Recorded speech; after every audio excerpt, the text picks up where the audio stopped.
ఇక్కడ దగ్గరలో పవర్ షాప్లు ఎక్కడ ఉన్నాయి? ఏమైందిరా? స్ట్రైట్ గా ఉంటుంది, స్ట్రైట్ గా రెండు అటేగా. చచ్చిపోవాలనిపిస్తుంది అన్న. ఏం మాట్లాడుతున్నావురా? మేము మొత్తం నలుగురు ఉంటాం అన్న. బ్యాచిలర్స్ నలుగురు ఒక దాంట్లోనే ఉంటాం, ఒక రూమ్ లో. అయితే వాళ్ళు పొద్దున ముగ్గురు బాత్రూమ్ వెళ్ళేసి వచ్చారు. బానే ఉంది. తర్వాత నేను వెళ్ళి కూర్చోన్నానా లేదో వాటర్ అయిపోయినాయి.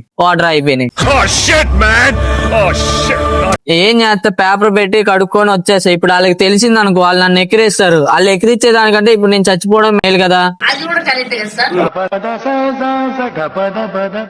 నా చచ్చిపోలు ఎద్దులో ఉన్న ఏడిస్తే దరిద్రంగా ఉంటది. 100 రూపాయలు ఉంటే నువ్వు ఇయ్యన్నా, నేను 5 వాటర్ బాటిల్ తీసుకుని వెళ్తా. పనిలాగే సాలు కూర్చున్నావు.